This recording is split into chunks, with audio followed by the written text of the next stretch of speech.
Hello students, I am Pooja, Assistant Professor from Indraprastha College, and today in Sociology we will discuss about Westernization, meaning of Westernization, characteristics of Westernization and impact of Westernization. So let's start with meaning of Westernization. M. N. Srinivas is known for his concept of Westernization. According to Srinivas, Westernization means the British impact on the Indian society and culture as a result of over 150 years of British rule in India and the changes brought out at different levels in technology, institutions, ideology and values. Westernization referred to changes brought about in Indian society during the British rule and which continues even after independence. ठीक है, तो westernisation का meaning है पश्चिमीकरण. M. N. Srinivas को अपनी westernisation या पश्चिमीकरण के concept के लिए जाना जाता है. वेस्टर्नाइजेशन का कॉन्सेप्ट मिस्टर श्रीनिवास ने दिया था और श्रीनिवास के द्वारा इनके अनुसार क्या है, श्रीनिवास के अनुसार पश्चिमीकरण का अर्थ इंडियन सोसाइटी मतलब भारतीय समाज और कल्चर्स मीन्स भारतीय संस्कृति पर ब्रिटिश का प्रभाव है. मतलब पश्चिमीकरण भारतीय समाज और संस्कृति पर ब्रिटिश प्रभाव है, जिसका रिजल्ट क्या हुआ अकॉर्डिंग टू श्रीनिवास, जिसका परिणाम यह हुआ कि इंडिया में ब्रिटिश रूल के 150 वर्षों से अधिक होने पर भी डिफरेंट लेवल पर टेक्नोलॉजी हो गया, इंस्टीट्यूशंस हो गया, आइडियोलॉजी मीन्स विचारधारा और वैल्यूज़ में परिवर्तन हुए. तो मिस्टर श्रीनिवास ने इसको इस तरह से बताया है या समझाया है कि वेस्टर्नाइजेशन ब्रिटिश रूल के दौरान इंडियन सोसाइटी में लाए गए परिवर्तन को संदर्भित करता है, रेफर्स करता है and which continuous even after independence means जो स्वतंत्रता के बाद भी, आज़ादी के बाद भी क्या रहा, सतत रहा या कंटिन्यू रहा. तो वेस्टर्नाइजेशन एक ऐसा प्रोसेस है जो हमें हेल्प करता है to analyzing the socio-cultural change taking place in India for the past 250 years. ठीक है, जो भी सोशियो कल्चर चेंज आए हैं इंडिया में उसको एनालाइज करने में जो भी हेल्प करता है वही है हमारा वेस्टर्नाइजेशन या संस्कृतिकरण जिसे हम कहते हैं. तो अगर इसको हम सिंपल वे में समझे या सिंपल वे में कहा जाए तो जो भी हमारे अंदर सोशल और कल्चरल चेंज आए हैं वेस्टर्न सोसाइटी के कांटेक्ट में आने के बाद वही है हमारा वेस्टर्नाइजेशन. ठीक है, वेस्टर्न सोसाइटी के कांटेक्ट में हम काफ़ी टाइम तक रहे हैं और हम ये भी कह सकते हैं कि काफ़ी सालों से रहे हैं, जिसके कारण क्या हुआ, जिसके कारण हमारे अंदर जो भी सामाजिक और सांस्कृतिक बदलाव आए हैं वही है हमारा वेस्टर्नाइजेशन, जिसके कारण हम टेक्नोलॉजिकल चेंजेस, ठीक है, एस्टेब्लिशमेंट ऑफ एजुकेशनल इंस्टीट्यूशंस, ठीक है, राइज ऑफ नेशनलिज्म और नए नए जो पॉलिटिकल स्ट्रक्चर है वो हम देख सकते हैं इस वेस्टर्नाइजेशन के कारण की वजह से. ठीक है, westernisation take place at 3 levels. First is at the primary level were a minority of people who first came into contact with Western culture and were its first beneficiaries. Second is the secondary level of westernization referred to those section of Indian society who came in direct contact with the primary beneficiaries. Last one is at the territory level are those who came to know indirectly about the devices introduced by the British. अब westernisation हुआ क्या, मतलब कैसे हुआ ये, तो westernisation जो था वो 3 लेवल में हुआ और वो क्या क्या थे, वो 3 लेवल थे, प्राइमरी, सेकेंडरी और टेरिटरी, यानी कि पहला, प्रथम, द्वितीय और तृतीय. ठीक है, तो प्राइमरी लेवल उसे कहा जाता है जिसमें कुछ minority of people direct contact में आते हैं, मीन्स जो पहली बार कांटेक्ट में आ गए किसके, वेस्टर्न कल्चर के और फर्स्ट बेनिफिशरीज बन गए, वो थे प्राइमरी लेवल पर. ठीक है, दूसरा लेवल क्या हुआ कि उसके बाद आए कि उन ग्रुप ऑफ पीपल से दूसरे ग्रुप ऑफ पीपल के कांटेक्ट में आए जो दूसरे लोग थे और वो भी बन के वेस्टर्नाइजेशन की ओर बढ़ते चले गए, वो था हमारा सेकेंडरी लेवल. और जो तीसरा था, जो थर्ड था, जो इनडायरेक्ट जानने लगे कि ब्रिटिश द्वारा क्या क्या डिवाइसेस इंट्रोड्यूस की गई हैं, तो इसको हम ऐसे समझ सकते हैं जैसे कि मान लें कि कुछ ब्रिटिश पीपल हैं, कुछ ब्रिटिश लोग हैं, ठीक है। और हमारा और कुछ इंडियंस का ग्रुप है ए, बी और सी। तो इसको ऐसे समझेंगे कि जो ये ए ग्रुप है, मतलब कि ये जो ग्रुप ए है ये आपका प्राइमरी लेवल है और ये डायरेक्टली ब्रिटिश पीपल के कांटेक्ट में आए। तो जो कल्चर था ब्रिटिश पीपल का उसको इस ए ग्रुप ने अडॉप्ट कर लिया डायरेक्टली, तो ये बन गया आपका प्राइमरी लेवल। फिर आपका आया बी ग्रुप, यानी कि अब ये जो बी ग्रुप था, अब ये बी ग्रुप डायरेक्ट ब्रिटिश के पीपल पे नहीं आया, यानी कि ये डायरेक्ट ब्रिटिश पीपल के कांटेक्ट में नहीं आए, लेकिन ये कांटेक्ट में आ गए किसके, ए ग्रुप ऑफ पीपल के, जिसके कारण इन्होंने भी वेस्टर्न कल्चर को अडॉप्ट कर लिया और ये बन गए हमारे सेकेंडरी लेवल। और ये जो हमारा थर्ड ग्रुप था, यानी कि जो हमारा सी ग्रुप है, और ये जो हमारा सी ग्रुप है ये आया बी ग्रुप के कांटेक्ट में या फिर किसी अदर्स के थ्रू, जैसे कि इन्हें किसी अदर के थ्रू जानकारी मिली, लाइक जैसे कि न्यूज़पेपर हो गया, रेडियो के थ्रू जान गए, टीवी से जान गए, ठीक है। तो इस तरीके से ये बन गए हमारे टर्टरी लेवल के जो कल्चर जो उन्होंने अडॉप्ट किया। तो ये था हमारा वेस्टर्नाइजेशन 3 लेवल पर, ठीक है। According to Mr. Srinivas, westernization is change in India society due to the impact of British rule in India. The area of change include technology, dress, food and changes in the habits and lifestyle of people. तो ये थी definition according to Mr. M. Srinivas. Now come to the characteristics of westernization. ठीक है, बात करते हैं विशेषताओं की कि इसकी विशेषता क्या क्या होती हैं। First is westernisation had the introduction of scientific and technological inventions, यानी कि जो पश्चिमीकरण है, पश्चिमीकरण ने वैज्ञानिक और तकनीकी आविष्कारों के आरंभ में क्या करी, हेल्प करी, सहायता करी। नेक्स्ट है a number of change took place in the life style, social relations, values, custom and traditions. ठीक, तो जो भी हमारी जीवन शैली, जो भी हमारा लाइफ स्टाइल था, जो भी हमारे सोशल रिलेशंस थे, जो भी हमारे वैल्यूज़ थे, जो भी हमारे कस्टम थे, जो भी हमारे ट्रेडिशन थे, उसमें क्या हुआ है, बहुत ज़्यादा क्या हुए, परिवर्तन हुए। नंबर ऑफ़ चेंजेस में क्या, नंबर ऑफ़ चेंजेस हुए, मतलब बहुत ज़्यादा परिवर्तन हुए। फिर आया नेक्स्ट क्या, नेक्स्ट विशेषता क्या है इसकी, it established bureaucracy, police, army, education, legal institution. इसने क्या किया, नौकरशाही यानी कि ब्यूरोक्रेसी को, पुलिस को, सेना को और शिक्षा को, वैदिक अलग अलग विधिक संस्थाओं का क्या किया, इसने स्थापना हुई। नेक्स्ट क्या है, it facilitated railways, road transport, boat transport and telegraph, radio, printing press and other communications. इसने रेलवे, सड़क परिवहन, ठीक है, boat transport, telegraph, radio, printing press, ये सारी जो संचार की जितनी सुविधाएं थी ये इसने दी। Next is urbanisation, industrialisation and sanskritisation were influence. अब इससे क्या थी, तीनों ही प्रभावित हुए, अर्बनाइजेशन भी, नगरीकरण भी, औद्योगिकरण भी और संस्कृतिकरण भी, ये तीनों ही क्या हुए, वेस्टर्नाइजेशन से प्रभावित हुए।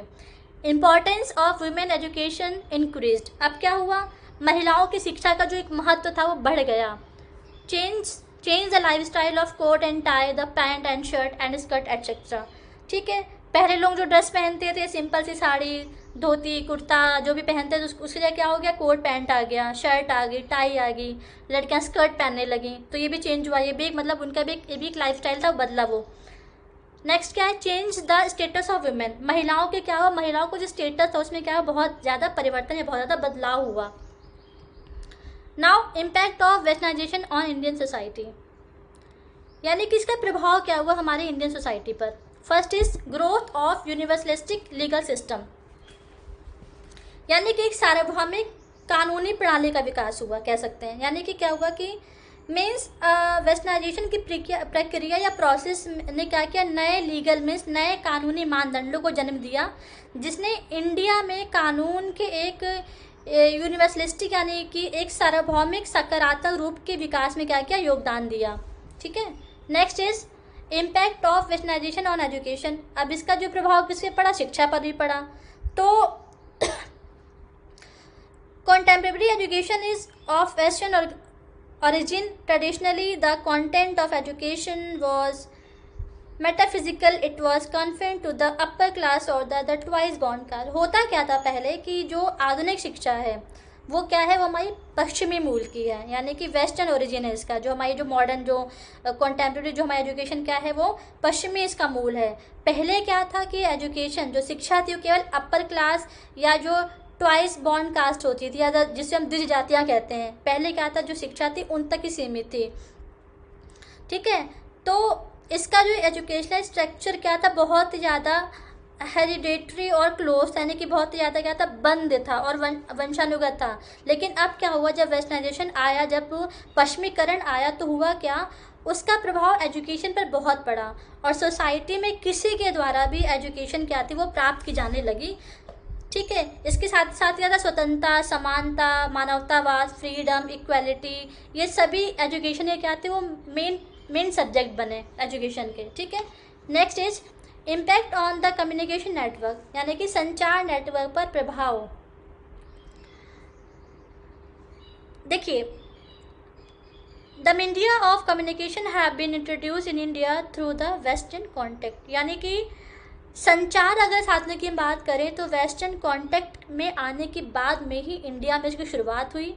अंग्रेज़ों ने इंडिया में टेलीग्राफ, रेलवे और मॉडर्न पोस्टल सिस्टम, यानी कि जो हमारी जो आधुनिक डाक प्रणाली की शुरुआत की। इसके साथ ही साथ क्या हुआ, इसके साथ ही कम्युनिकेशन और ट्रांसपोर्ट में भी काफ़ी सुधार किया। Railway, roadways, Airways and waterways, है ना, इसके द्वारा क्या था, ट्रांसपोर्ट में काफ़ी विकास दिया। तो कहीं ना कहीं इन पर योगदान वेस्टर्नाइजेशन का ही है, जो हमें देखने को मिलता है, किस पे, कम्युनिकेशन पर।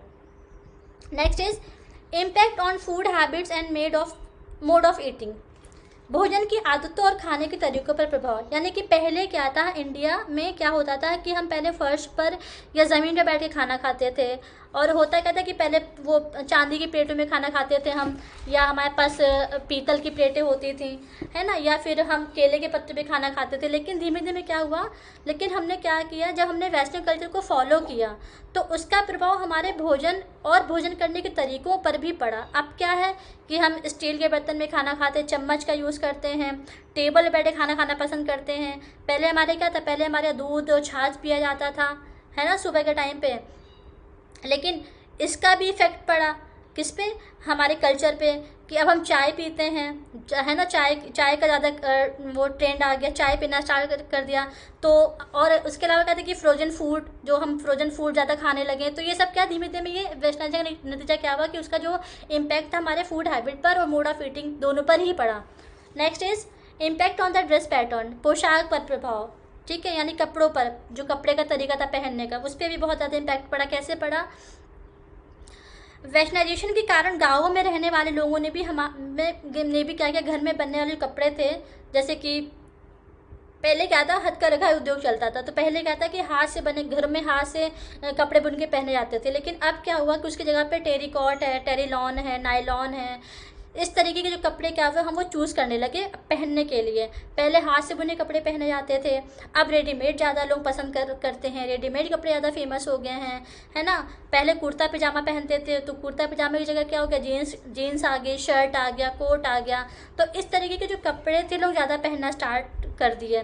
तो कहीं ना कहीं कपड़े पहनने का तरीका भी काफ़ी चेंज हो गया।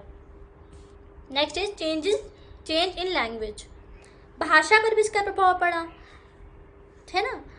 अब क्या है, ज़्यादातर लोग इंग्लिश वर्ड यूज़ करते हैं, यहाँ तक कि इंग्लिश लैंग्वेज के कई वर्ड ऐसे भी हैं जो गांव के लोग हैं, जो ग्रामीण लोग हैं, वो भी अपनी बोली में उसको प्रवेश कर चुके हैं। यानी कुछ ऐसे वर्ड हैं इंग्लिश के जो गांव के लोग जो ज़्यादा पढ़े लिखे नहीं हैं, वो भी उस वर्ड को अपनी जनरल, मतलब जो उनकी बोली है, जो बोलचाल की भाषा, उसमें वो यूज़ करने लगे हैं। तो अब वो भी क्या अपनी जो लैंग्वेज छोड़कर इंग्लिश भाषा को बोलना पसंद करते हैं और उसे सीखना चाहते हैं। Next is weakening of traditional culture, यानी कि पारंपरिक, जो हमारी परंपरागत जो संस्कृति थी वो हमारी कमज़ोर होने लगी। कहीं ना कहीं अगर हम बात करें कि वेस्टर्न कल्चर की, तो कहीं ना कहीं हमारे कल्चर पर भी क्या हुआ, वेस्टर्नाइजेशन का प्रभाव पड़ा और हमारा जो कल्चर था, जो हमारा ट्रेडिशनल कल्चर था, वो काफ़ी ज़्यादा कमज़ोर हो गया। हमारी संस्कृति क्या थी, हमारी संस्कृति धीरे धीरे खोने लगी है। वेस्टर्नाइजेशन की ये जो प्रोसेस है, इस प्रोसेस के कारण, इस प्रभाव के कारण आज हमारे देश में ट्रेडिशन, यानी कि परंपरा हैं, या कह सकते जो रीति रिवाज है, उसका भी क्या हो गया है, आधुनिकीकरण होता जा रहा है। Next is impact on marriage, यानी कि विवाह पर प्रभाव। पश्चिमीकरण मैट्रिमोनियल रिलेशनशिप या कह सकते हैं वैवाहिक संबंधों में भी काफ़ी परिवर्तन लाया है। समाज मतलब पहले क्या था, आज विवाह क्या है, दो परिवारों के बीच रिश्ते के रूप में नहीं बल्कि क्या है, हस्बैंड वाइफ के रिश्ते में बदल गया है। यहाँ तक कि जो मैरिज सेरेमनी भी है ना, वो भी एक तरीके से चेंज हो गई है ना। लोग इंटरकास्ट मैरिज अपना रहे हैं, उसको फॉलो कर रहे हैं। तो कहीं ना कहीं इसका जो इम्पैक्ट है वो मैरिज पर भी पड़ा है। Next is impact on family, परिवार पर प्रभाव। मतलब क्या है कि परिवार पर भी इसका इम्पैक्ट पड़ा है। कैसे पड़ा है कि पहले ज्वाइंट फैमिली हुआ करती थी, पहले लोग सब मिलजुल के साथ में रहना पसंद करते थे। अब क्या है, अब न्यूक्लियर फैमिलीज़ का चलन है, क्योंकि लोग ज़्यादा इंडिपेंडेंट हो गए हैं, है ना। और कहीं ना कहीं उनको अपनी प्राइवेसी को भी बहुत लेके चलना है। उनकी प्राइवेसी भी क्या है, सिर्फ अपनी फैमिली, मतलब कि उनको सिर्फ अपनी फैमिली से मतलब है और वो ज्वाइंट फैमिली में रहना पसंद नहीं करते हैं। Next is impact on the status of women, महिलाओं की स्थिति पर जिनका क्या प्रभाव पड़ा कि पहले लड़कियों या महिलाओं की स्थिति बहुत ख़राब थी, लेकिन वेस्टर्नाइजेशन की वजह से क्या हुआ, महिलाओं को स्थिति पर काफ़ी मजबूत प्रभाव पड़ा, है ना। आज क्या, आज ऑलमोस्ट सभी फील्ड में अगर देखा जाए तो जो लड़कियां हैं, जो महिलाएं हैं, वो आगे बढ़ रही हैं और हर फील्ड में उनको उनका हक मिल रहा है। तो इसका जो क्रेडिट है वो कहीं ना कहीं वेस्टर्नाइजेशन या पश्चिमीकरण को जाता है। ठीक है। नेक्स्ट इज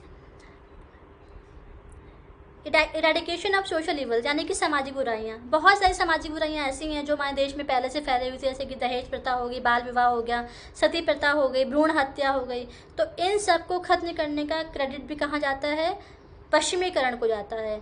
यानी कि जो पहले जो एक दास्ता हुआ करती थी कि लोग छुआछूत मानते थे, है ना, ऊंच नीच की भावना जो थी, तो कहीं ना कहीं इन सब प्रभावों और बुराइयों को ख़त्म करने का जो श्रेय है, जो क्रेडिट है, वो काफ़ी हद तक वेस्टर्नाइजेशन या पश्चिमीकरण को जाता है। और कहीं ना कहीं पश्चिमीकरण ने बहुत हद तक इस चीज़ को दूर करने में बहुत ज़्यादा प्रभावशाली साबित हुआ है। तो इसी के साथ आज का टॉपिक यहीं पे ख़त्म करते हैं। Thank you.